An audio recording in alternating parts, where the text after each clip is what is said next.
Libre-échange. Une personnalité se livre. Ses créations, ses valeurs, ses engagements. Une émission avec Olivier Biscay.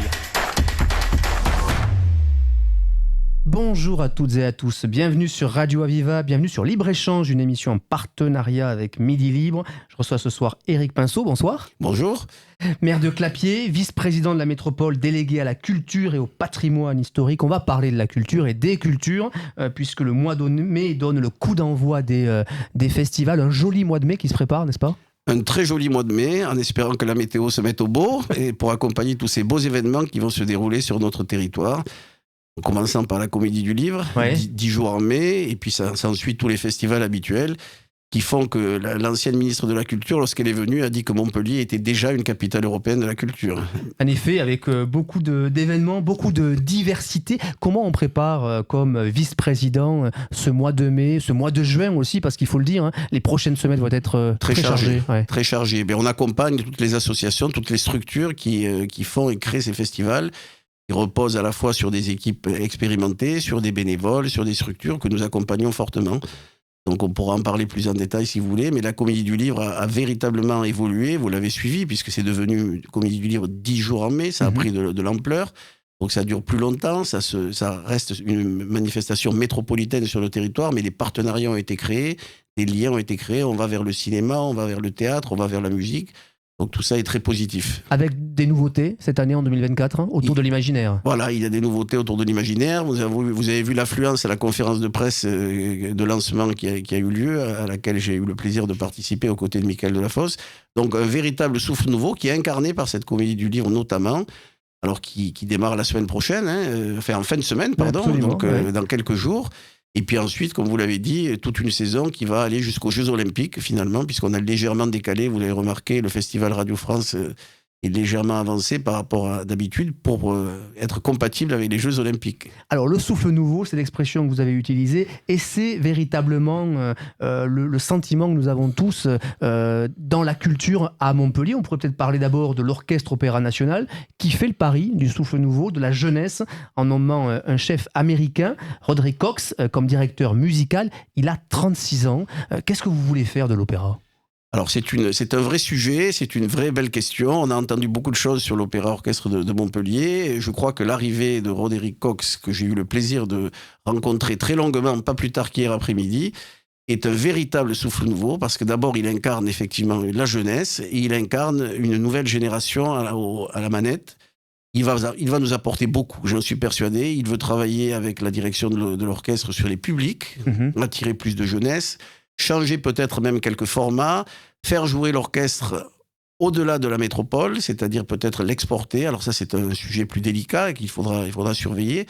Mais vraiment, il a des idées extrêmement originales qui m'ont particulièrement séduit. J'étais déjà séduit par son cursus et sa personnalité. Et pour avoir échangé personnellement avec lui, pas plus tard qu'hier soir, je suis vraiment convaincu qu'il va apporter ce souffle nouveau à l'orchestre, qui va permettre d'aller au-delà des difficultés structurelles dont on a pu parler récemment dans Midi Libre, par exemple. Et sur d'autres, évidemment, réseaux, parce qu'ils étaient là, ces problèmes-là, mais vous avez une partie de la solution, c'est ce chef américain, Roderick Cox. Quels atouts il avait, à la fois sur le papier, et que vous ressentez assez vite Il est de sa génération, c'est-à-dire c'est un jeune homme, 36 ans, on est jeune, et il parle aux jeunes. Donc il a vraiment la volonté d'ouvrir l'orchestre et les performances à la jeunesse. On sait très bien qu'on manque sans doute lorsqu'il y a de magnifiques spectacles à Montpellier, qui existent déjà, et je veux saluer le travail qui est fait par Valérie Chevalier et ses équipes. Mais c'est vrai que dans le public, c'est quand même plutôt un public relativement âgé. Donc lui, il a des projets vers la jeunesse. Et ça, vraiment, c'est ce souffle nouveau. Alors ça va être difficile, parce qu'on sait que les temps sont durs pour la culture de manière générale. Et on est très fiers, nous, de préserver la culture à Montpellier et dans la métropole. Mais c'est vrai qu'il a vraiment des ambitions que j'ai pu mesurer pleinement, encore une fois, hier, avec cet échange très personnel que j'ai eu avec lui. Moi, il m'a toujours enthousiasmé parce que je pense que c'est quelqu'un de très charismatique.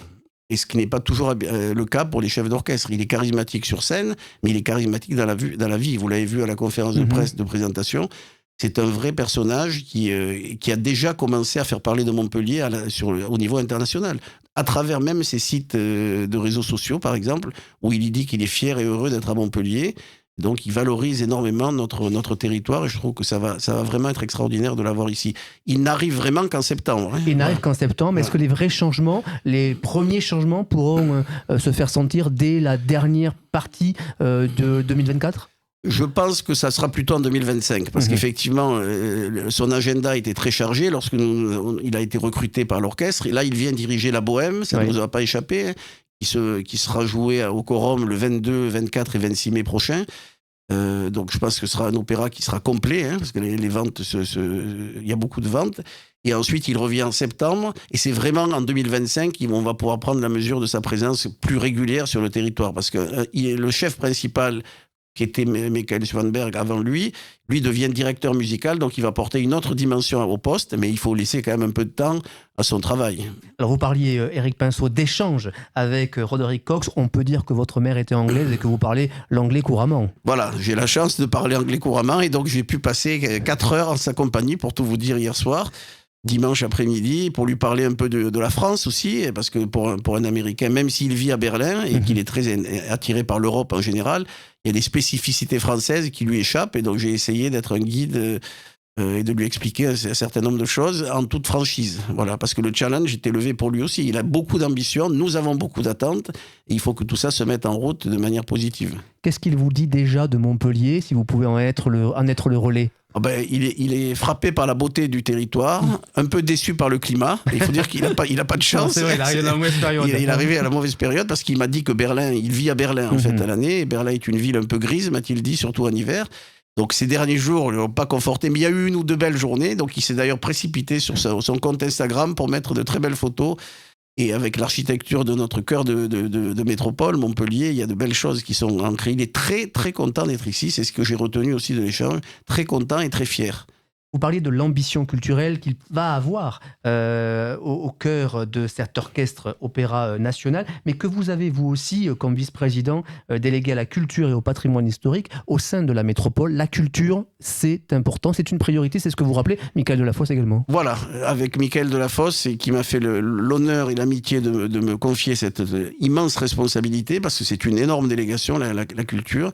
Nous avons effectivement beaucoup d'ambition et beaucoup d'attentes que nous partageons d'ailleurs. Hein. J'ai le plaisir d'être en phase totale avec le président, ce qui est normal. Hein. Mais en plus, nous avons une amitié qui est ancienne, une complicité, donc on est vraiment en phase. Alors le changement ne se fait pas en claquant des doigts. Hein. C'est des processus. La France n'est pas le champion de l'amour du changement. Pas à vous que je vais l'apprendre. Donc c'est vrai qu'il y a des choses qui prennent plus de temps qu'on ne l'aurait imaginé. C'est pour ça que je suis pour l'arrivée de M. Cox, je suis prudent dans le sens où c'est plutôt en 25, peut-être 26 qu'on verra vraiment les changements, et parce qu'il faut quand même du temps.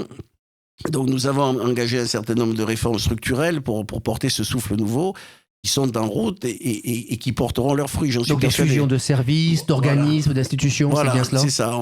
Il n'a échappé à personne qui a un souhait de rapprochement. Non pas d'absorption, hein, j'ai entendu des bêtises là-dessus aussi. Hein. Il y a 2 structures qui portent la danse au plus haut niveau à Montpellier, qui sont le Festival Montpellier Danse et le Centre chorégraphique national. Et donc ces 2 structures sont appelées à travailler plus ensemble. Aujourd'hui, c'est quand même un peu... Elles habitent dans le même bâtiment, il y a une porte qui est fermée à clé et chacun vit de son côté. Donc l'idée, c'est que la porte s'ouvre et que les gens travaillent plus ensemble. Voilà un petit peu ça. Et aujourd'hui, ça permettra de consacrer plus d'argent à l'artistique et moins d'argent au fonctionnement. Jean-Paul Montanari a annoncé qu'il quitterait ses fonctions à la rentrée. Comment appréhendez-vous ce départ, lui qui est là depuis des décennies ?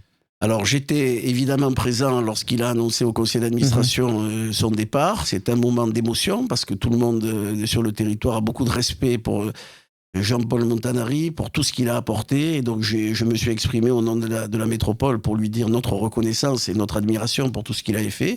Donc c'est une page qui va se tourner, c'est une page réussie qui a permis à Montpellier d'être sur le haut du palier en termes de danse. Le festival Montpellier Danse a toujours été reconnu nationalement, internationalement. Donc il y a une page qui va se tourner puisqu'il nous quitte au mois d'octobre.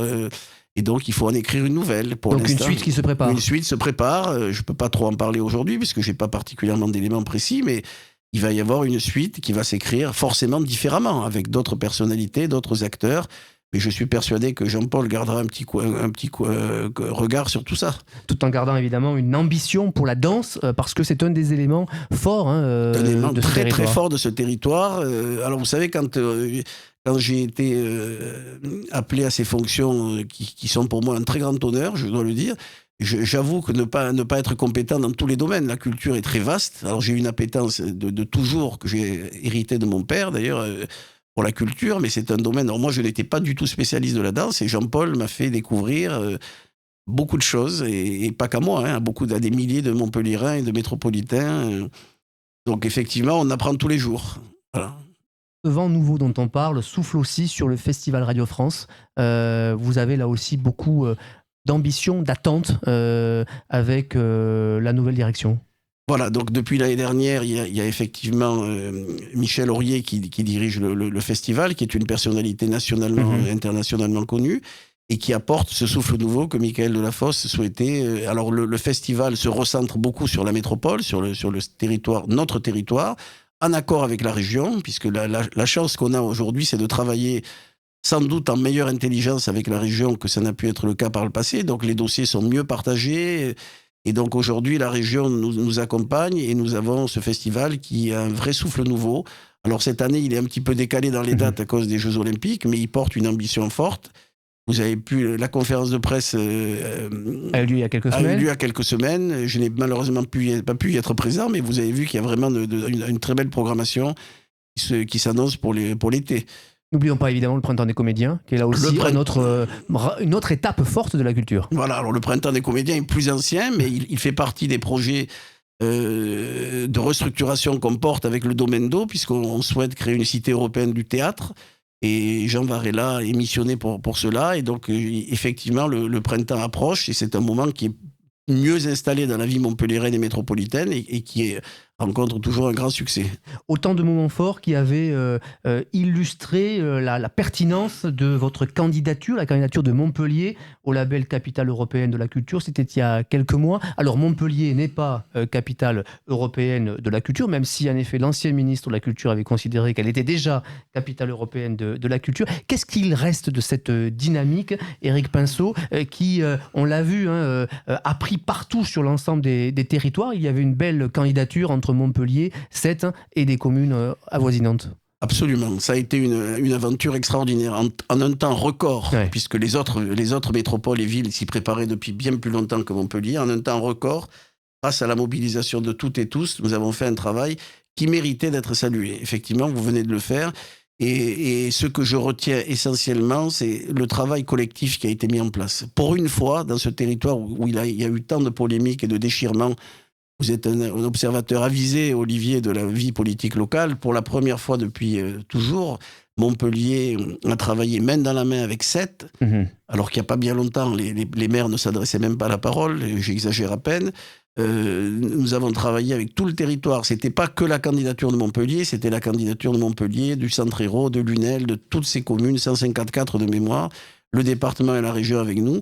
Et j'en retiens ce travail collectif qui, au final, est bénéfique aux artistes, à l'hospitalité que nous chérissons tant, pour les artistes qui en seront les grands bénéficiaires. Et nous allons continuer. Quelle peut être la suite alors ? Voilà. Il y aura une suite. Il y aura une suite. Alors nous avons mercredi 29 mai une grande journée consacrée à qu'est-ce qui va se passer maintenant, avec tous les acteurs concernés vont se réunir dans l'arrière-pays, en Centre-Hérault. Et nous allons phosphorer avec les équipes. Nous avons gardé trois salariés de la structure, notamment Sophie Léron, qui était brillante directrice de Montpellier 2028. Et nous allons continuer. Alors, je pourrais vous en parler plus si vous me réinvitez après cette grande journée où nous allons préparer l'après-Montpellier 2028. Alors, on le fera, mais quelle est votre idée au cours de cette réunion ? Comment on peut faire plus encore ce travail collectif ? Je crois que l'idée essentielle, c'est de garder la dynamique territoriale, la dynamique de projet, la dynamique partenariale qu'on a pu installer. J'ai eu l'immense honneur d'aller 24 heures très rapidement à Dublin, présenter la candidature en novembre dernier. D'ailleurs, petite anecdote, je n'avais jamais été en Irlande alors que mon grand-père était irlandais. Et il faisait un temps exécrable, mais j'ai parlé devant plusieurs centaines de personnes de Montpellier et des initiatives qu'on prend, notamment avec le CHU, notamment avec le MOCO, autour de la culture. Et j'ai vu l'attention que ça retenait et le nombre de questions qui m'ont été adressées à cette époque. Donc il y a une dynamique qu'il faut maintenir. C'est ça un peu l'idée, la maintenir, et je vous en dirai plus après le 29 mai. Maintenir une dynamique et maintenir aussi des budgets. On sait trop souvent que lorsqu'il faut couper, lorsqu'il faut faire des économies, lorsqu'il faut investir sur tel ou tel sujet, la culture trinque. La culture, malheureusement, vous avez raison de le souligner, est souvent une variable d'ajustement. Et notre grande fierté ici à Montpellier, avec Michael Delafosse, c'est que nous maintenons, voire nous augmentons les budgets. Quand il a fallu venir apporter un complément à l'orchestre, la métropole a voté une rallonge l'année dernière qui ne vous a pas échappé. Et je veux saluer l'ensemble des maires de la métropole, mes collègues, qui ont tous voté favorablement à cette rallonge. Donc la culture chez nous n'est pas une variable d'ajustement, mais vous avez raison, elle est toujours fragile et toujours en danger, donc il faut rester mobilisé pour la culture. Parce que la culture, c'est le meilleur outil à lutter contre le populisme. Vous le pensez vraiment qu'aujourd'hui, c'est un sujet qu'il faut mettre en avant? Je pense vraiment que c'est un sujet qu'il faut mettre en avant. Le populisme a beaucoup trop progressé dans notre pays. On va le voir, je le crains, aux élections européennes qui approchent. Et il faudra rester mobilisé et continuer le combat. La culture auprès des jeunes, ça vous l'avez dit tout à l'heure avec l'opéra, c'est un enjeu pour la métropole? Oui, c'est un enjeu. Michael Delafosse a développé la culture à hauteur d'enfant, ça ne vous a pas échappé, donc on lance beaucoup d'opérations. Je pense que beaucoup de jeunes restent trop éloignés de la culture au sens large. Et on a mené beaucoup de choses au niveau des médiathèques, par exemple. Et je veux saluer l'excellent travail de David Jonathan Benrubi, qui a porté un vrai souffle nouveau, qui lui est déjà en route à son arrivée, puisqu'il est arrivé en 2021, au début du mandat. Et donc, refaire venir la jeunesse vers la culture, c'est essentiel. La faute à qui? La faute à quoi? Parce que vous l'avez dit, il y a des médiathèques, il y a des structures, il y a des musées, on a une offre culturelle sur le territoire qui est considérable. Alors, on va probablement cibler les réseaux sociaux, les téléphones, mais c'est pas seulement cela. C'est pas seulement ça, c'est après, on est sans doute devenu aussi trop consommateur. Mais alors, avec notre Cité des Arts, par exemple, conservatoire, dont je veux aussi saluer le travail remarquable, où nous avons des locaux que nous devons à l'ancienne municipalité, il faut être honnête, et que nous avons eu le bonheur d'inaugurer en 2021.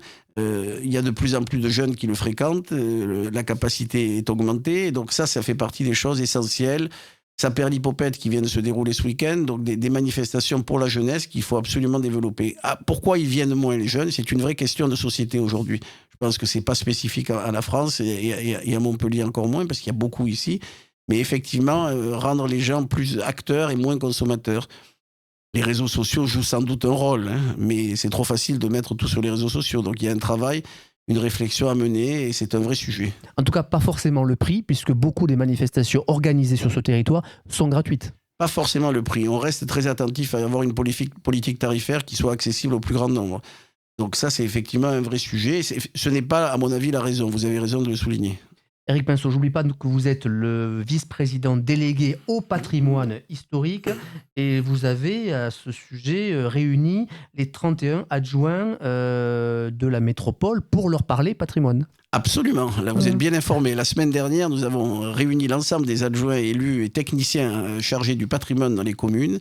D'abord, je peux vous dire que même si je suis natif de Montpellier et très attaché à mon territoire, j'ai découvert lors de cette réunion, puisqu'on a demandé à chacune des communes de parler un petit peu de son patrimoine historique, et nous avons une richesse patrimoniale extraordinaire sur le territoire. À Montpellier, bien entendu, mais ça c'est bien connu, mais aussi dans chacune des communes de la métropole.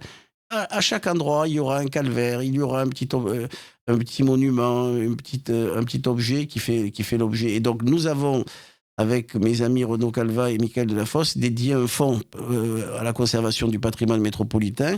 Et donc, nous sollicitons les communes pour qu'elles présentent des dossiers, un dossier par commune de réhabilitation. Alors, par exemple, très prochainement, nous allons inaugurer l'ancien château de Sainte-Rézérie, chez Madame Jackie Boulbe, qui sera inauguré à l'été, et qui est un endroit remarquable. J'ai passé une après-midi en sa compagnie, et là, nous avons contribué à sa réhabilitation. Par exemple, au Cress, il y a eu d'autres opérations.